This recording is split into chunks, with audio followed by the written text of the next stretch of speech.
আরামবাগে বিজেপি কর্মী সম্মেলনে মিঠুনের স্পষ্ট বার্তা, মার খেয়ে ফিরবেন না, পাল্টা দিন। মাঠের কর্মীদের মনোবল বাড়াতে ফের আগ্রাসী সুরে বার্তা দিলেন বিজেপি নেতা মিঠুন চক্রবর্তী। শনিবার আরামবাগের দৌলতপুরে বিজেপির জেলা কার্যালয়ে অনুষ্ঠিত কর্মী সম্মেলনে দুটি বিধানসভা কেন্দ্রের দলের কর্মীদের সামনে উপস্থিত হয়ে মিঠুন বলেন, মার খেয়ে বাড়ি আসবেন না, মারলে পাল্টা মারুন। আগামী বিধানসভা নির্বাচনকে সামনে রেখে বুথ স্তরের কর্মীদের মাটি কামড়ে পড়ে থাকার নির্দেশও দেন তিনি।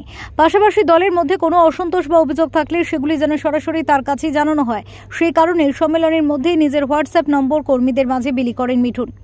সংগঠনের কোনো নেতা বা বিধায়কের বিরুদ্ধে অভিযোগ থাকলে তাকে জানাতে বলেন তিনি। সাংবাদিকদের মুখোমুখি হয়ে মিঠুন জানান, আমি কর্মীদের যা বলার বলে দিয়েছি। তৃণমূল নেতা কুণাল ঘোষের নাম না করে কটাক্ষের সুরে মিঠুন বলেন, কিছু লোক পচা নর্দমার মতো, ওদের নিয়ে আমি মাথা ঘামাই না।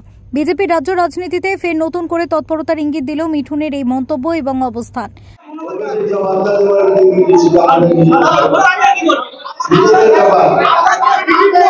একটা কথা কষ্ট বলেছি, মার খেয়ে বাড়ি আসবেন না, মারলে মারবে।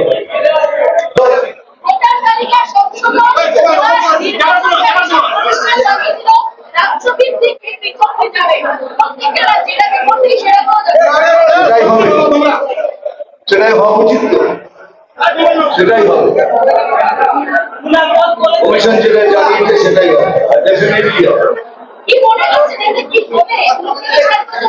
মানে যতখানি চুরি চামারি হতো সব বন্ধ হয়ে যাবে, যেগুলো সব ফলস ভোটিং হতো সেগুলো কম হয়ে যাবে, যারা যারা ফলস ভোটিং হতো তারা বেরিয়ে যাবে।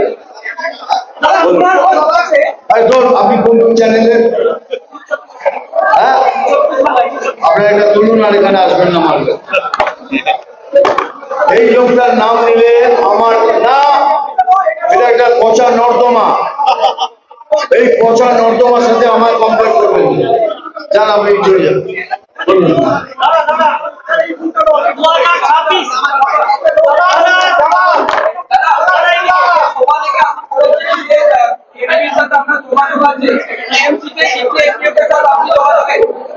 দেখুন, আমি একজন অভিনেতা হিসেবে আমার সাথে আমার সবার যোগাযোগ আছে, কিন্তু কেন ধরনের নাম বলবো, সবার সাথে আমার যোগাযোগ, অভিনেতা, এত দিনের অভিনেতা, সমস্ত লোকের সাথে আমার যোগাযোগ আছে, 24-25-1900 যোগাযোগ আছে, তাদেরকে কেন কথা বলতে হবে?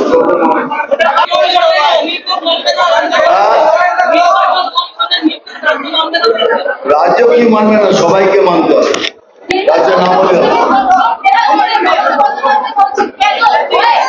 কেন ভাই এই জন্যই যারা যারা এসছে তারা প্রত্যেকে পশ্চিম বাংলার কোন লোককে চাইতে বার করে দিতে পারলে তাহলে আমরাও প্রতিবাদ করি। এরা কারা, প্রত্যেকে এসছে, সেই জবাব দিন না, তারপর আপনার জবাব দেব।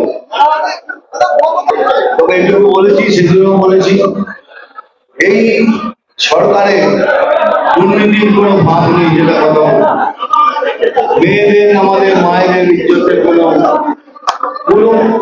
সুরক্ষা নেই।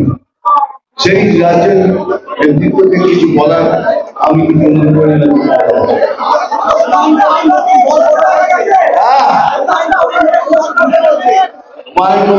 নতুন দল করবে সেটা ওনার ইচ্ছে, আমি কি বলবো?